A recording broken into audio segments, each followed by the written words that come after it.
Abram suas Bíblias em Apocalipse capítulo 14 e verso 6. Eu falava para vocês que a mensagem não será pregada por nós, ou pelo menos por nós do jeito que estamos, será pregada por nós, mas cada um de nós cheio do Espírito Santo. Abra a Bíblia, Apocalipse capítulo 14 e verso 6, e vamos ler a palavra de Deus.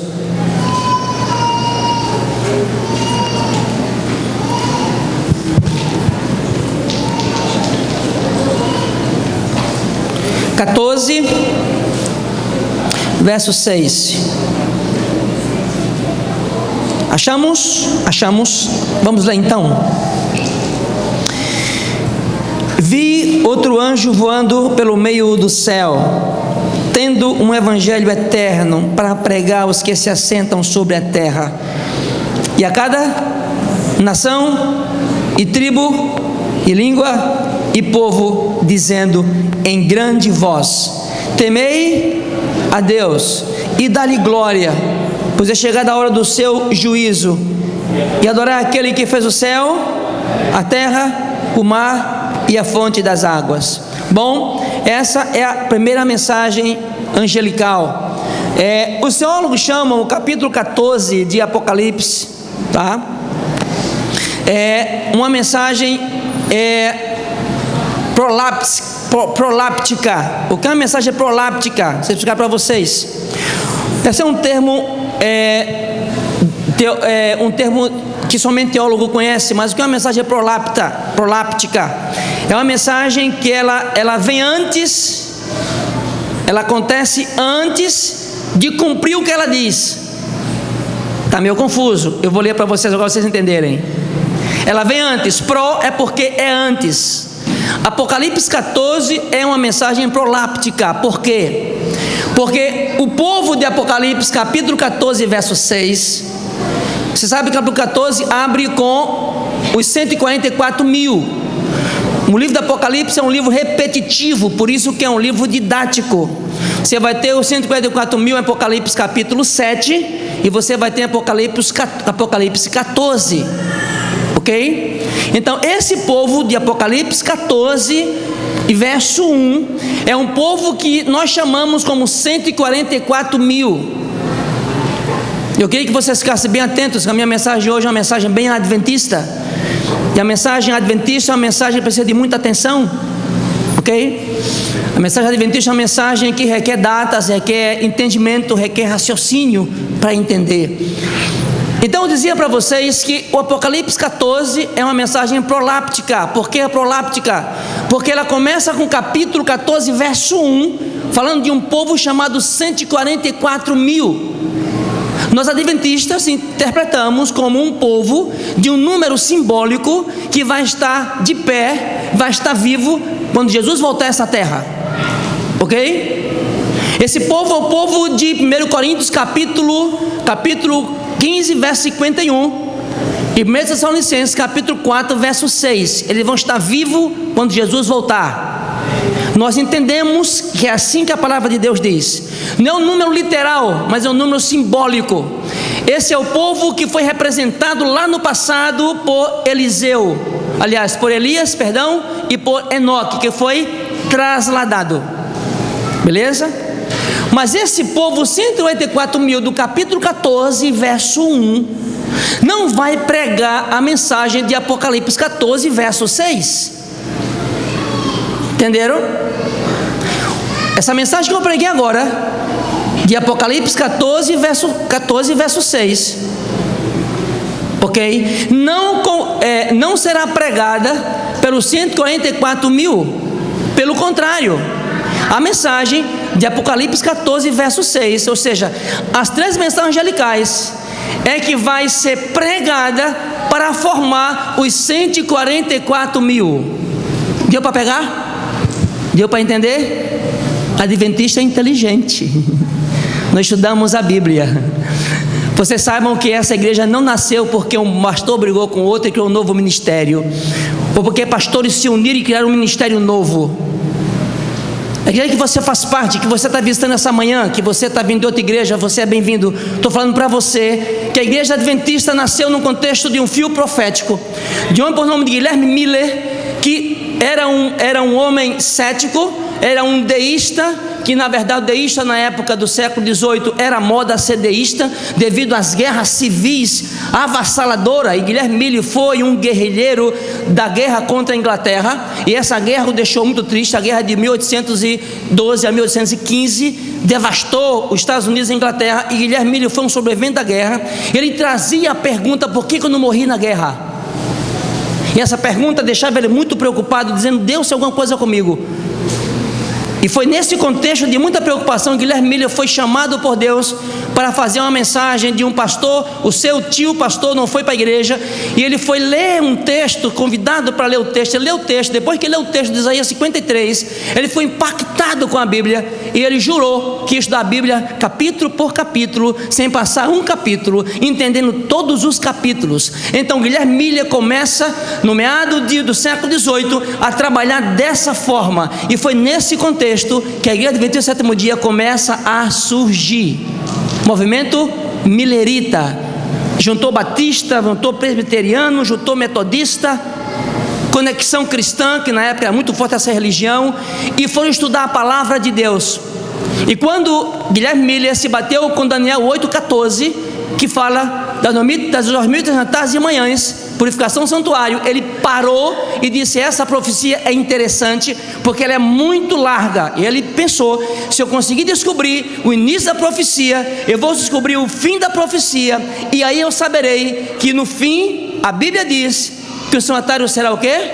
Purificado. E ele entendeu que a purificação do santuário era a resolução de Deus para voltar nessa terra e destruir o planeta. Você sabe que foi um equívoco. Jesus não voltou em 1944, mas a Igreja Adventista não parou de trabalhar com profecia, e entenderam que eles estavam certos na data, mas o evento errado. Não era que aqui na terra ia ver Jesus voltar naquele ano, mas a profecia estava dizendo que houve no céu a passagem de Jesus do santo para o santíssimo, e começava o juízo investigativo. Olha aqui para mim, querido irmão, o que é o juízo investigativo, pastor? Já está dizendo o nome, é um juízo de investigar você, ok? Saber como é você. E o juiz investigativo não vai te investigar em cima de um pecado ou outro cometido, mas em cima da tua história como pessoa, das tuas intenções, levando em conta a misericórdia de Deus, que é exatamente a ferramenta fundamental para a nossa salvação. Só para vocês entenderem porque eu estou falando isso. Essa igreja que você pertence é uma igreja que estuda a palavra de Deus. Nós somos o povo da Bíblia. E vos dou um recado, irmãos adventistas: se você não gostar de ler a Bíblia, você não se caracteriza como um adventista. Me desculpa o recado desaforado para você. Você é minha ovelha, eu posso bater em ovelha porque eu amo. Adventista que não lê a Bíblia, que não fica buscando na palavra de Deus conhecimento, ele não tem característica de adventista, porque adventista nasceu no contexto de investigação profunda, visceral da profecia bíblica. Nós somos um povo profético. E é por isso que nessa manhã eu tenho 15 minutos para falar um pouquinho sobre a mensagem do primeiro anjo de Apocalipse 14. Então eu digo para você que a mensagem de Apocalipse 14 e verso 6 é a mensagem que tem que ser pregada para preparar um povo chamado 144 mil. Ok? O que quer dizer isso? Quer dizer que se eu e você não entender de Apocalipse 14, das 3 mensagens angélicas, que são as nossas digitais adventistas, e não pregar isso para o povo, nós não vamos preparar o povo que vai estar vivo quando Jesus voltar. Por isso que é uma mensagem proláptica, ou seja, a mensagem que é dada antes do cumprimento. O que diz o primeiro anjo de Apocalipse 14, amados irmãos? Vem comigo aqui, vem para cá. João disse que viu um outro anjo voando pelo meio do céu. A palavra anjo aqui em grego é angelos, que significa mensageiro. João viu mensageiros voando. O termo voando significa pressa. O que João viu? João viu um povo na terra, ângelos, mensageiros, que tinham pressa de pregar a volta do Senhor Jesus. Diga amém. O que João vê é um grupo de crentes nos últimos dias da história que pregam de maneira rápida, com pressa, com vontade, a palavra de Deus, a volta de Jesus. João vê um povo que prega uma mensagem diferente, uma mensagem do evangelho eterno. Veja o que diz aqui. Ele pregava um evangelho eterno, não um evangelho qualquer. E qual é o evangelho eterno? É o evangelho de Deus Pai, Deus Filho, Deus Espírito Santo. É o evangelho integral. Nós adventistas pregamos, queridos irmãos, que nós pregamos que nós acreditamos na Bíblia por inteiro. 1 Timóteo capítulo 3, verso 16. Ok? Toda Escritura é inspirada. Bom, adventistas, é útil para? Que mais? Que mais? Toda Escritura. João 17:17. Santifica na verdade, a tua palavra é a verdade. Essa igreja crê na Bíblia totalmente. Olha aqui para mim. Foi exatamente esse mote de crer em toda a Bíblia que fez Lutero criar 2 nomes que revolucionou o mundo: Tota Escritura e Sola Escritura. Só a Bíblia e apenas a Bíblia.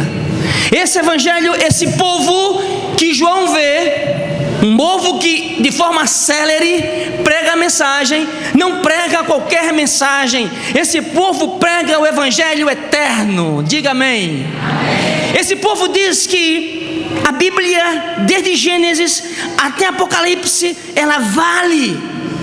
Esse povo prega desde a criação de Jesus, passando de Deus na terra, Deus criou a terra, passando pelo sábado, passando pela alimentação, tudo que nós cremos. Esse povo que prega o evangelho eterno não prega o evangelho popular, é um povo politicamente incorreto. Ok? Por que politicamente incorreto? Porque prega uma mensagem que o mundo evangélico não tem simpatia. Falar que você guarda o sábado é uma coisa antipática.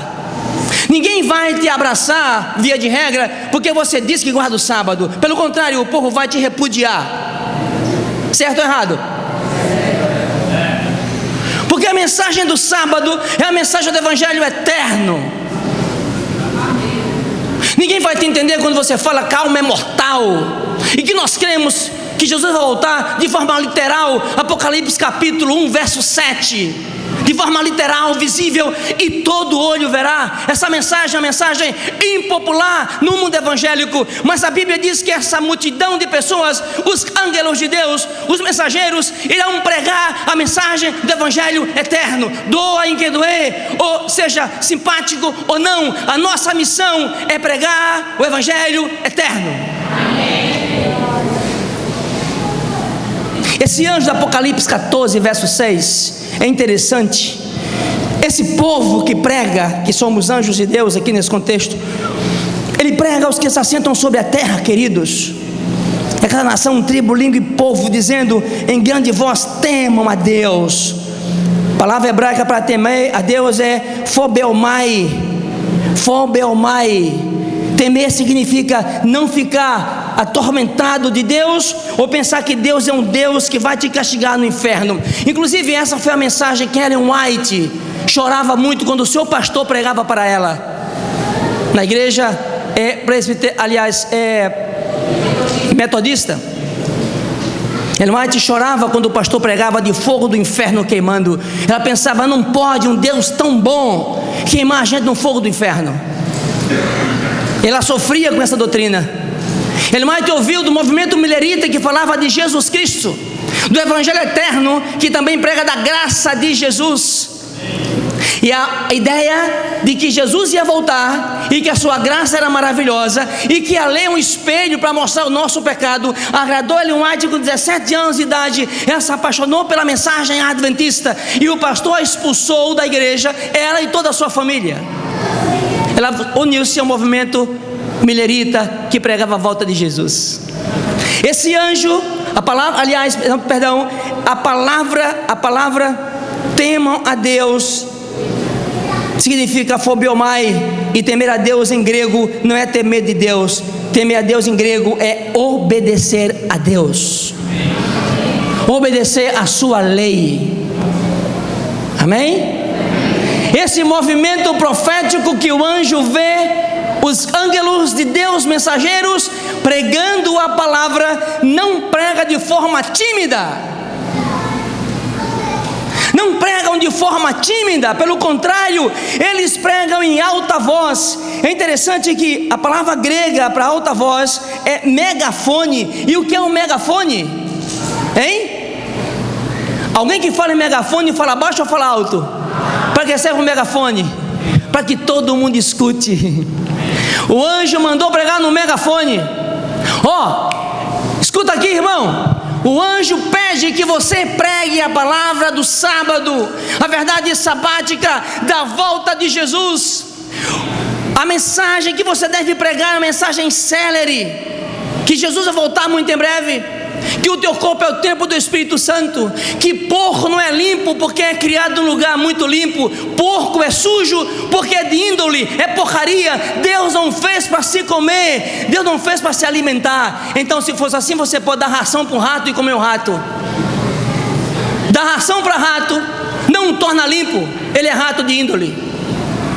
Deus fez o porco não para ser alimentado. Essa mensagem popular irrita a humanidade, mas essa é a mensagem do Evangelho eterno, que tem que ser pregado de megafone, para que todo mundo saiba que a verdade bíblica tem que ser pregada.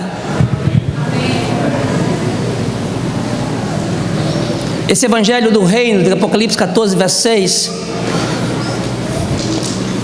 também diz que devemos falar para o mundo uma coisa, queridos: diga que é chegada a hora do seu juízo. Essa é uma mensagem adventista, porque fala do juízo investigativo, 1844, já falei para vocês. Essa mensagem que o povo do mundo não sabe pregar. E como pastor, às vezes fico em casa no meu escritório sentado orando, às vezes derramo algumas lágrimas e penso, como é que vamos pregar essa mensagem? E às vezes eu digo, Senhor, eu tenho que pregar a mensagem adventista, porque a mensagem adventista é para ser pregada por um adventista. Existem muito bons pastores evangélicos pregando, irmãos. Eu gosto de alguns pastores evangélicos, nem adventista é, eles pregam muito bem, por sinal, a mensagem evangélica. Mas nunca vi um pastor evangélico não adventista pregar Apocalipse 14, verso 6, você já viu? Você já ouviu uma mensagem de um pastor famoso dessa cidade ou desse país sobre Apocalipse capítulo 10? A mensagem doce na boca, mas amarra no estômago. Já viram? Já viram pregar por um pastor famoso desse Brasil, um pastor evangélico popular, falar sobre Apocalipse 17, a mulher em cima de uma besta escarlate com um vinho da prostituição, dando de beber a todo mundo? Vocês ouviram isso? Eles não podem pregar porque não têm essa visão. Eles não são comissionados por Deus porque não conhecem a mensagem de Apocalipse 14, verso 6. Essa igreja nasceu com a mensagem particular a ser pregada a nações, tribos, línguas e povos. E se eu não pregar essa mensagem, ninguém pregará. Ninguém pregará. Essa é a mensagem que me identifica como um pastor adventista. E se eu negligenciar essa pregação ou não pregar essa palavra, eu vou ter problemas, porque essa mensagem só será pregada pelo povo adventista. E diga de passagem a palavra grega megafone, em alta voz, sem timidez, sem medo, cheio do poder do Espírito Santo. Se me faz lembrar uma carta que John Wesley escreveu. John Wesley foi o fundador do metodismo. John Wesley estava preocupado com a sua igreja, e ele fez uma carta para um colega dele, pastor, dizendo que os pastores tinham perdido o seu fulgor, a sua alegria. Os membros estavam frios, apáticos com a palavra. E ele faz uma carta aí, no meio da carta ele termina a carta com a seguinte palavra, abre aspas, diz assim: dei-me 100 homens que não temam nada a não ser o pecado, e não almejem outra coisa a não ser Deus. Não Não importa se são clérigos ou são leigos. Eu, com esses 100 homens, abalarei as portas do inferno e fundarei na terra o reino de Deus. Fecha aspas, John Wesley, 1777. John Wesley tinha razão. Pobre pastor Wesley. Por que a igreja metodista hoje? Você sabe onde tem um aqui? Acabou. Sabe por que acabou? Porque o povo não está pregando a mensagem de Deus com megafone. John Wesley não tinha tenda. John Wesley é conhecido como pastor da multidão, porque ele não pregava em igreja, ele pregava na rua, e a multidão se aglomerava para ouvir de John Wesley a volta de Jesus.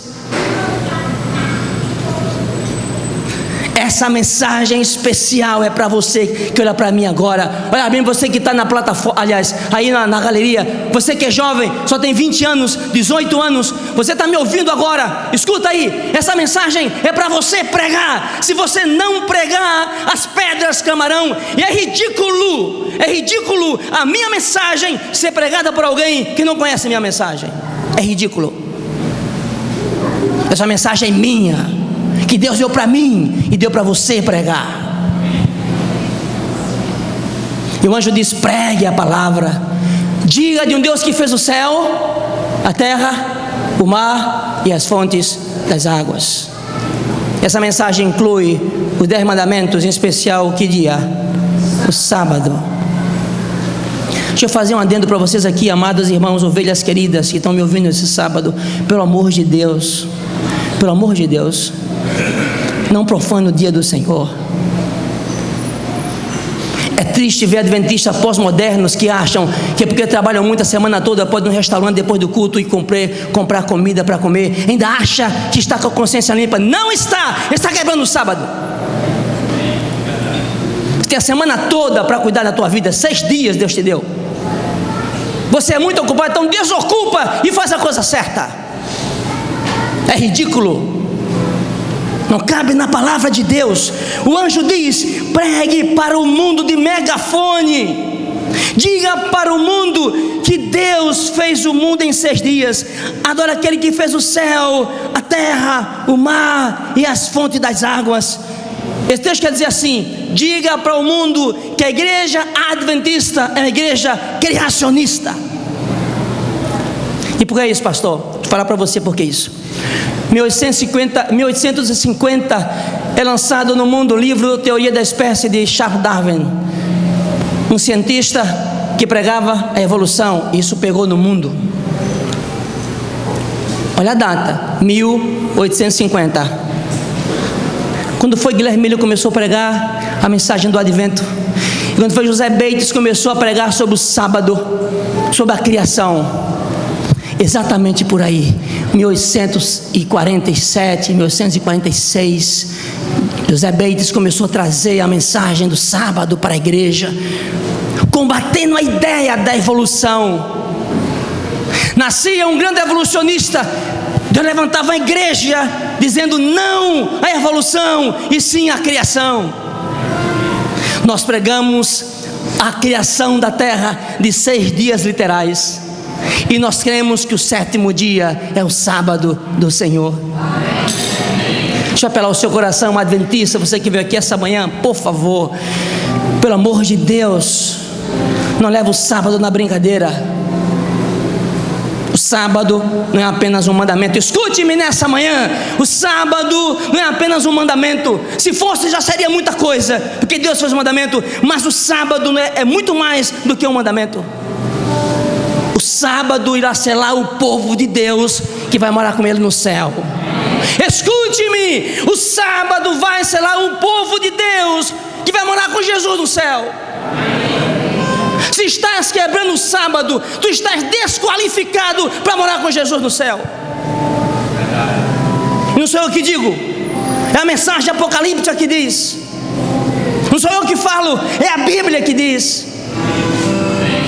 Tenho tristeza de ver adventista do 7º dia brincando com o sábado. O sábado não é teu, o sábado é de Deus. Deixa eu falar para você uma coisa para terminar a mensagem. Talvez você não tenha ideia do que está acontecendo nos bastidores. falar um pouquinho aqui e termino. Tenho mais 2 minutos aí, 3 minutos em máximo para falar para vocês. Até a década de 60, ninguém sabia quem era o Papa. O que era o Papa na década de 60? Vou dizer a você que eu era um Papa. Era uma figura arcaica, estranha, trancafiada no Vaticano. Nada mais do que isso. Ok? A década de 20, 30, 40, a virada do século XIX para o século XX, a Igreja Católica perdeu milhares de adeptos, porque a Igreja Católica abriu uma briga com a ciência. Matou Galileu Galilei há muitos anos atrás. Alguns relatos dizem que alguns bispos tocavam fogo nos ônibus, nos bondes, e apagavam as lamparinas, dizendo não à ciência. E a Igreja Católica ficou na contramão da ciência, e eles brigaram. Virou o século e a coisa ficou pior, porque nasce em Chicago o pentecostalismo. O movimento pentecostal do mundo nasceu em Chicago, final do século XIX. Século XX começa aqui em Belém do Pará, no norte do país, e espalha para o mundo inteiro, arrebanhando milhares de católicos para o pentecostalismo. Foi pouco, porque nessa época a Igreja Católica abria um precedente de divisão forte. Leonardo Boff pregava uma teologia chamada teologia da libertação católica, que a Igreja Católica era vista agora teologicamente como um escudo para defender os pobres, rachando a ideia católica ortodoxa. Mas não ficou por aí. A década de 90 e 80 foi a década onde se ouvia falar tudo quando prestava da Igreja Católica, de padres que abusavam de crianças, e cansou de ver isso na televisão. A igreja, o mundo estava polarizado entre os Estados Unidos pregando o capitalismo e a União Soviética pregando o comunismo, 2 modelos políticos diferentes que polarizou o mundo estava desunido. O mundo não era mais mas dividido. Escute-me agora, eu termino com isso aqui. Em 1978, um homem por nome de Karol Wojtyła é votado como Papa João Paulo II. Deixa eu falar para vocês uma coisa. Isso mudou tudo. Primeira coisa que ele fez, Karol Wojtyła, foi voltar ao seu país. Ele era um polonês, e a Polônia era o foco, o nicho de comunismo no mundo com a União Soviética. O governo polonês fez tudo para não entrar lá, lutou para não entrar, mas não podia impedir que um cidadão polonês fosse no seu país. Ele teve que entrar. E ali ainda em 1978, final do ano, ele entra na Polônia e o povo grita para ele: queremos Deus, queremos Deus. João Paulo II é conhecido pelos cientistas e pelo mundo de o homem que acabou com a Guerra Fria e uniu o mundo. Lembre-se, Apocalipse capítulo 13, verso 3 diz que a ferida mortal da besta ser curada, e quando fosse curada faria maravilhas, e o mundo inteiro ia ficar maravilhado com os feitos da besta. Eu encerro dizendo 2 coisas agora. Ele fez 15 cartas encíclicas, o Papa, o João Paulo II, 15 cartas encíclicas. Fala somente 2, para você não ter um tempo. 2: Dias Domini e Fides et Ratio. O que é Dia Dominis? O nome já está dizendo, dia do domingo. Ele disse na carta encíclica que você vê o que o João Paulo fala do sábado, é uma coisa linda. Ele fala do sábado desde Gênesis e prega melhor do que eu sobre o sábado. Ele fala tudo sobre o sábado, bacana, sábado para se guardar, dia do Senhor. E no final ele diz assim: nós católicos, empossados, eu como Pedro, empossado como Papa, achamos que o dia de descanso é o dia Dominis, ou seja, o dia de domingo. Vocês entendem? A carta Fides et Ratio quer dizer o seguinte, significa fé e razão. Falei para vocês que a Igreja Católica estava longe, muito longe da ciência. O que é que o Papa diz? Sua primeira fala com os grandes da terra, com os entendidos. Ele não usa a Bíblia, nem usa dogma católico. Ele usa uma máxima de Delfos que diz: conhece-te a ti mesmo. Ele termina dizendo para a ciência que o amigo Charles Darwin tinha razão. E hoje, se você for para o teu smartphone e perguntar se o Papa Francisco, o nosso Papa agora, se é criacionista ou ele é evolucionista, você vai ver que ele é um evolucionista de primeira categoria. Desde o pontificado de João Paulo II, que a Igreja Católica tornou-se uma igreja evolucionista. Você sabe que vai manter a ideia de que nós somos criacionistas? Guardamos o sábado, que mantemos os 6 dias da semana como a Bíblia manda, literal. Sabe quem diz isso no mundo hoje? Sabe quem diz? 230 milhões, coitados, em um mundo de 7 bilhões e 300 milhões de habitantes. Abra os olhos aqui, irmão adventista. Abra o olho. Você vai passar por provas que, segundo Daniel capítulo 12, o anjo disse para Daniel: tu, Daniel, sela a palavra. No final de tudo haverá uma perseguição como nunca houve antes na história da terra. Abra os seus olhos. Logo, logo, essa igreja que tem essa liberdade toda não terá mais. E ele mais te diz que o ponto de controvérsia entre o bem e o mal, entre o diabo e Deus, será um dia Dominis, ou sábado do Senhor, e o mundo será arguido e será chamado para dizer: quem você guarda, o dia do Senhor ou o dia Dominis? E você vai ter que dizer.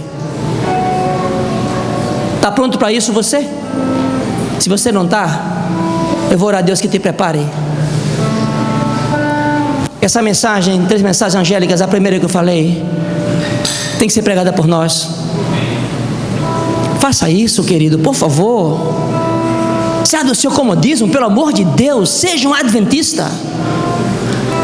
Fala para alguém de Jesus, pelo amor de Deus, pega um estudo bíblico, pede a Deus: Senhor, mostra alguém para dar um estudo bíblico. Eu estou enferrujado há anos, nunca salvei ninguém, nunca levei ninguém para Jesus, nunca falei para ninguém de Jesus. Você é um megafone, você é um anjo da mensagem de Apocalipse 14, verso 6. Você foi chamado para pregar uma mensagem especial, que só você pode pregar. Se você não pregar, ninguém mais vai pregar essa mensagem. Te convido esse sábado a você falar isso para Jesus. Você quer fazê-lo? Deixa eu orar por você. Fique em pé.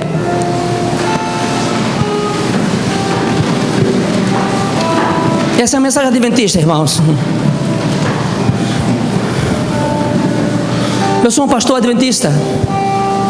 Minha cosmovisão é adventista. Não posso pregar outra coisa. Ok? Se não pregar essa mensagem, quem é que vai pregar? Se você não pregar, quem irá pregar essa mensagem? Eu te convoco essa manhã para que você bote essa camisa. Ame essa igreja. Santifique o dia do Senhor, por favor.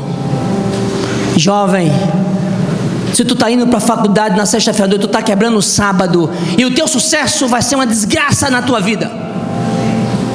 Vai ser uma desgraça. Quem pensar que vence quebrando a lei de Deus, não venceu, cavou mais fundo um buraco da perdição. Universitário, abre o teu olho. Guarda a lei de Deus. Irmão adventista, guarde-se de quebrar o sábado da lei de Deus. O dia do Senhor é um dia em que temos que adorar o Senhor e amá-lo, e ter esse dia como um dia que Deus me deu para fazer 2 coisas como base: adorar o Senhor e pregar a palavra em especial. Oremos. Amado Pai, esse é o teu dia, não é nosso dia. Tivemos 6 dias para a gente. Hoje é o dia do Senhor. Eu peço a Ti, Pai, que por favor nos faça crer, nos faça acreditar e viver esse dia. A primeira mensagem angelical nos chama como anjos nessa terra a de forma célere pregar a palavra do Senhor. Mas não é qualquer palavra, é Evangelho eterno, de toda a Bíblia, do sábado, da mortalidade da alma, do alimento como sendo necessário para santificar o corpo e cuidar do corpo, do santuário celestial e tantas outras doutrinas dessa igreja querida. Nos sustente, estamos marchando para o fim. Essa igreja militante será a igreja triunfante. Nós somos poucos, mas esse pouco de gente cheio do Espírito Santo fará uma obra gigante nessa terra. Nos dê a tua glória. Fica conosco nesse sábado. Eu te peço em nome de Jesus. Amém.